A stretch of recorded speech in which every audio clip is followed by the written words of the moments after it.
Nós estamos tratando de uma previsão de receita para 2018 da Secretaria Municipal de Educação de 11 bilhões 673 milhões, um acréscimo, portanto, comparativamente ao orçamento desse ano, da ordem de 6%.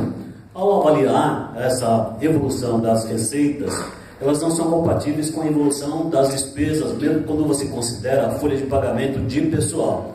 Então, eu queria perguntar aos técnicos da Secretaria de Educação e também da Secretaria da Fazenda, se foi considerado na elaboração do orçamento os reajustes obrigatórios já previstos em lei, decorrentes do cumprimento do artigo 100 da Lei 14.660, que dispõe sobre a valorização dos pisos profissionais, dos profissionais de educação, docentes, gestores e quadro de apoio, em decorrência da negociação feita nos anos de 2015, 2016 e 2017, nós temos a aplicação de índice de reajuste sobre os padrões de vencimento de todas as tabelas dos docentes, dos gestores, do quadro de apoio em todas as jornadas, de 3,67% agora no mês de novembro, 5% em maio de 2018, 3,65% em novembro de 2018,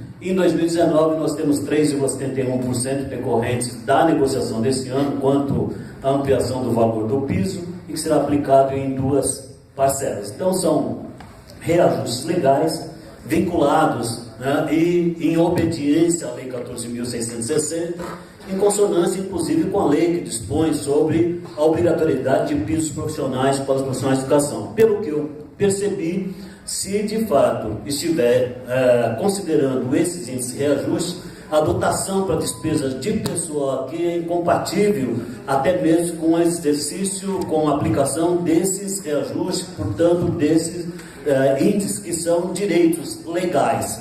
Sem contar que no mês de maio de cada ano há também as negociações tendo em vista a fixação dos novos valores de piso e extensão através de incorporações para os docentes e para os ativos e para os aposentados.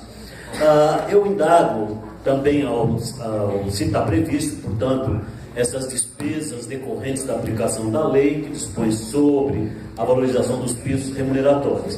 O Fundo Municipal de Desestatização, criado aqui pela Câmara Municipal, ele prevê que dos recursos advindos da desestatização, eles devem ser destinados para o Fundo Municipal e aplicados em educação, saúde, transporte e habitação.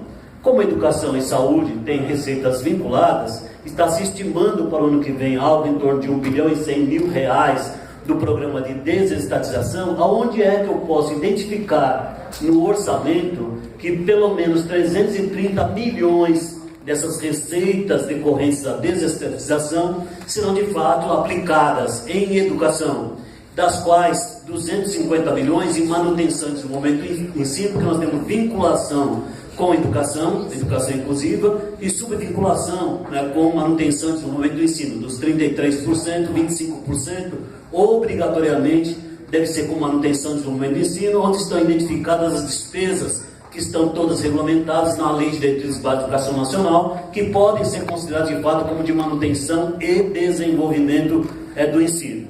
Além desse 1 bilhão e 100 milhões estimados com receitas captadas no programa de desestatização, o presidente, o relator do orçamento, o vereador Ricardo Nunes, deu, através também de outros vereadores que compõem a CPI dos grandes devedores, uma boa notícia, não só para a Câmara Municipal, para a cidade de São Paulo, para as áreas da educação, da saúde, que foi a captação, através do trabalho que foi realizado pela CPI dos grandes devedores, captou cerca de 2 bilhões. 2 bilhões foram devolvidos, da conta de que são 5 bilhões captados através desse trabalho realizado pela Comissão Parlamentar de Inquérito dos grandes devedores, o que é ainda muito pequeno diante da dívida ativa do município, da ordem de 100 bilhões. São créditos da prefeitura na mão de devedores. Se houvesse captação de 1/3 dos 100 bilhões, são devedores de bancos, grandes empresas, grandes empreendedores que devem ao Tesouro Municipal. Então seria algo em torno de 30 bilhões somente para a educação. Mas dos 5 bilhões já captados, 2 bilhões imediato. Eu queria também perguntar aos responsáveis pela elaboração da peça orçamentária, onde nós podemos identificar que desses 2 bilhões e meio, 750 milhões estão, 825 milhões na verdade, estão dotados para a educação. Dos 825 bilhões, pelo menos 700 milhões com manutenção e desenvolvimento do ensino. São duas receitas, assim, previsões de receitas, uma já realidade, na verdade, que entra no caixa do Tesouro Municipal, e a estimativa das receitas decorrentes da desestatização. Indagar se a Secretaria Municipal de Educação tem feito o monitoramento do PNE, na elaboração da peça orçamentária, se foi considerado esse monitoramento, tendo em vista que lá estão fixadas diretrizes, metas, estratégias para o sistema municipal de ensino. A Secretaria de Educação foi perguntado aqui se houve estudo de impacto sobre o projeto de lei. Se é projeto de lei, não cabe no orçamento você fazer a estimativa de impacto.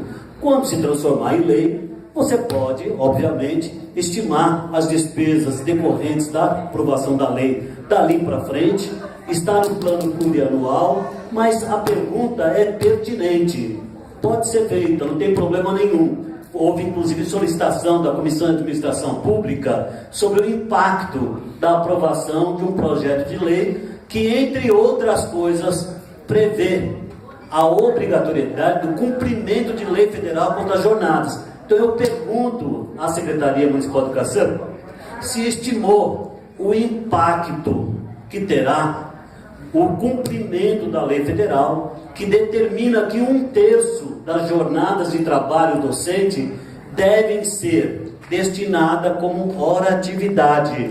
Então isso não é especulação, é lei federal, lei aprovada no governo Dilma, no momento que o secretário da Educação era o ex-prefeito Haddad, que determina que 1/3 das jornadas, daí vem talvez a pergunta do Fábio, que haveria necessidade de criar um terceiro turno, porque se essa lei for cumprida, os profissionais de educação de SEI terão 20 horas de regência e 10 horas de atividade. Hoje eles só têm 5. Então, pelo cumprimento da lei federal, tem impacto. E se a Secretaria já estima esse impacto, de uma hora ou outra pode vir, inclusive, uma determinação judicial obrigando ao cumprimento de 1/3 do total da jornada docente em hora atividade.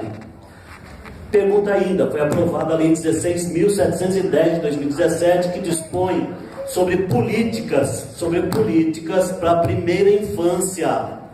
E lá no seu artigo 16, também estabelece programas de parceria e privatização da educação infantil. Se foi considerado neste orçamento já estimativas do que vai ser privatizado, do que vai ser terceirizado, tendo em vista que foi dito aqui, quer-se criar 85 mil vagas. Eu defendo que a criação dessas 85 mil vagas seja em 6 diretos. No entanto, a Secretaria Municipal de Educação tem que dizer se essa criação de 85 mil vagas será em ser direto ou indireto e qual é o impacto financeiro orçamentário, tanto na direta quanto na indireta, que isso faz parte do planejamento estratégico para 2018. Então eu pergunto se foi considerado o impacto da Lei 16.710 e se considerou isso na criação das 85 mil vagas. Por fim, senhor presidente, colocar que no orçamento estão previstos, por exemplo, 1,4 milhão para a construção de céus. 1,4 milhão para a construção de céus dá no máximo para pagar as taxas administrativas das obras. Significa dizer que não haverá finalização das obras de céus? Nós temos céu parado em Itaquera, céu parado na Vila Prudente, céu parado no Tatuapé, no Jaraguá também parado. Então, com 1,4 milhão, está indicando aqui que nós vamos ter no máximo receita para manutenção, na verdade, das taxas administrativas de manutenção da obra lá. Não haverá conclusão dessas, são 8 céus que estão em construção, não haverá conclusão. 5 milhões estão dotados para a construção de EMEIs, ou seja, né, conclusão de o quê? De uma EMEI. Tá? E obras reservadas, 89 milhões reservados para a obra com construção de centros de educação infantil. Não há recursos para investimentos substanciais com recursos do Tesouro e investimentos. Até considero que a Margarida colocou que a educação é sempre investimento, mas do ponto de vista contábil, você tem investimento, manutenção, vai por aí, mas para fins contábeis, recursos para investimentos não são substanciais, recursos próprios do Tesouro Municipal não são substanciais para investimentos. Recursos para manutenção são insuficientes e as nossas escolas precisam de um plano de emergência, de recuperação, de conservação, de manutenção. Tá? Então os recursos que estão dotados aqui são insuficientes. Eu quero fazer 4 observações, que eu acho que vão dar alguns esclarecimentos sobre. Primeiro, como é que vai ser o funcionamento do Fundo de Desenvolvimento Social.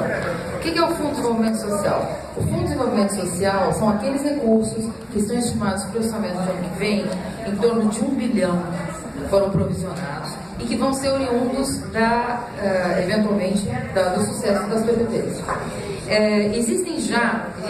Foi sancionada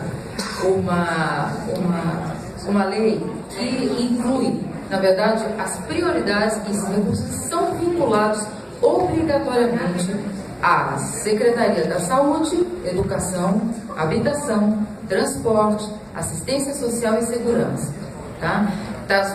Será criado também um conselho que analisará o mérito desses pleitos e o enquadramento dentro das prioridades do governo, dentro do que for o orçamento de cada secretaria. Então, isso é um ponto número 1. Tá? Número 2, nós temos a questão dos financiamentos que foi levantada aqui junto ao secretário adjunto Daniel.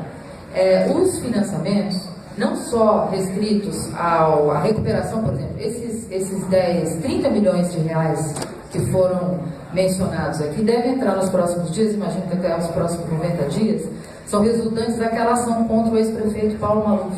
Uma parte desses recursos, 10 milhões, já foram recuperados e já vão poder entrar agora para fazer, e já vão direto para as creches, estão carimbados para as creches.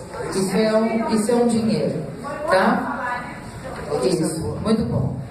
Além disso, tem outros financiamentos em andamento. Nós temos já, dentro da educação, vários pleitos junto ao BNDES, vários pleitos ao Banco Interamericano de Desenvolvimento para financiamentos externos a longo prazo, ou seja, dinheiro barato, dinheiro bem-vindo e dinheiro que tem acompanhamento e transparência na aplicação. Então, é um dinheiro carimbado para a área fim, a qual ele se destina. De fato, a escolha da Prefeitura nos últimos 10 anos tem sido expandir as vagas prioritariamente pela rede parceira e nessa gestão continuará sendo. Né?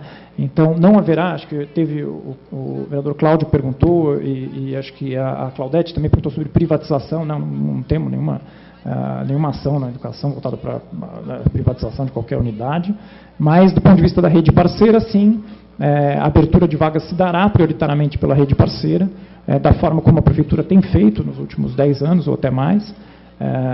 E o que a gente quer garantir é que seja rede direta, seja rede parceira, que a gente tenha garantido a questão da qualidade do atendimento. Né?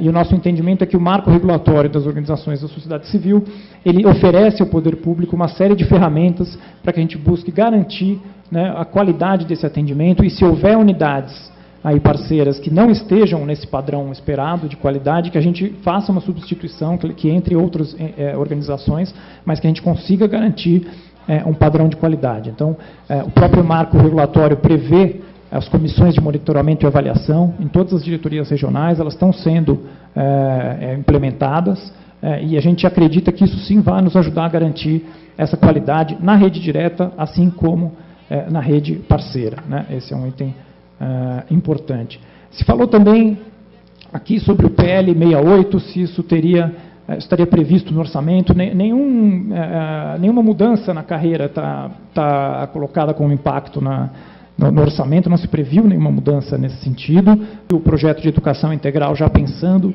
nessa estratégia que está colocada no Plano Municipal de Educação, a própria expansão das vagas em creche, a questão da qualidade do atendimento na educação infantil. Então, isso realmente está previsto e nós vamos desenvolver ao longo do tempo uma forma muito transparente em que a sociedade toda possa acompanhar essas metas do Plano Municipal e o avanço que está sendo desenhado em cada uma das metas, cada uma das estratégias. É a nossa intenção fazer isso da forma mais transparente possível e com toda a participação dessa casa nesse tema, que uma vez que é uma lei aprovada aqui na Câmara Municipal, né? Em relação aos recursos para obras, e aí tem algumas questões em relação ao CEL e em relação às outras fontes, né, que o vereador relator Ricardo Nunes levantou. Nós fizemos uma escolha, vereador, e nós estamos abertos a fazer essa conversa com a casa e entender a melhor forma de registrar isso, mas a escolha foi a seguinte, de não incluir no orçamento recursos que não tivessem garantidos para sua execução, né? Para dar um exemplo, o orçamento de 2017, que foi aprovado em 2016, ele continha, por exemplo, 120 milhões de recurso federal, dos quais 80 milhões para os CELS, né, para a construção dos CELS. 89, não é isso? Que era o de 17. Né? Quando nós fomos fazer uma interlocução com o MEC a respeito desses recursos, nós descobrimos que não existia um único papel assinado com o MEC, não tinha nada formalizado. Né? Então, era uma intenção de que o MEC eventualmente poderia entrar. Então, esse recurso, na prática, ele não existia. E isso causou uma expectativa de que essas obras dos CELS, que foram iniciadas no último ano de gestão, fossem continuar, e o que a gente descobriu ao assumir é que a gente não teria esse recurso para dar continuidade. Daí o fato das obras dos 8 CELS estarem, no momento, paralisadas. Né? A gente fez um grande esforço esse ano, o secretário Schneider trabalhou em diversas frentes, aí, tanto dentro quanto fora da Prefeitura, com o MEC, com o Governo Estadual, para garantir a retomada de obras paradas. Então, qual que é o nosso status hoje dessas obras? 33 obras que estavam paralisadas em janeiro já foram retomadas. Então, obras que foram herdadas já paradas, em geral foram paralisadas ao longo do ano passado, em novembro, dezembro, etc., por falta de recurso. 33 dessas obras já foram retomadas, seja com recursos do Tesouro, seja com recursos do MEC, que havia saldo por passível de utilização, recurso do Governo do Estado, em que havia saldos também de convênios existentes. Isso permitiu a retomada de 33 obras. Ainda temos 6 obras de creche e EMEI paralisadas, e ainda temos os 8 CELS ainda paralisados. Então, esse é o status que nós temos hoje. Né? Qual que é a nossa intenção? Que, na negociação que a gente está em curso com o Governo do Estado para um novo convênio, né? Então, o da fonte 03 do Governo do Estado, o que a gente tem? Eram 2 convênios cuja vigência expirou agora em 2017, e que a gente está usando ainda só um saldo para concluir esses convênios, e nós estamos em negociação com o Governo do Estado para um novo convênio que vai permitir a retomada dessas obras que ainda estão paralisadas, aí, essas 6 obras que eu comentei. E em relação aos CELS, estamos conversando com o MEC e estamos buscando junto a eles uma saída para que a gente possa ter recursos federais que permitam a retomada dos CELS. Né? Se houver, e se a Casa nos ajudar a buscar outras fontes que possibilitem a retomada ainda mais rapidamente dessas obras, é do nosso total interesse. O compromisso é, de fato, que a gente não deixe nenhuma obra paralisada, que é um prejuízo enorme para a sociedade, para o governo, para todo mundo. Então, o quanto a gente puder ter ajuda para ter outras fontes em que a gente possa retomar esses investimentos que ainda estão parados, além das 33 que a gente já conseguiu retomar, seria muito bom, e a gente conta com a Casa para essa discussão. Né? Em relação ao TEG, ao transporte escolar gratuito, não há nenhuma previsão de redução ou de mudança de política de atendimento para o ano que vem.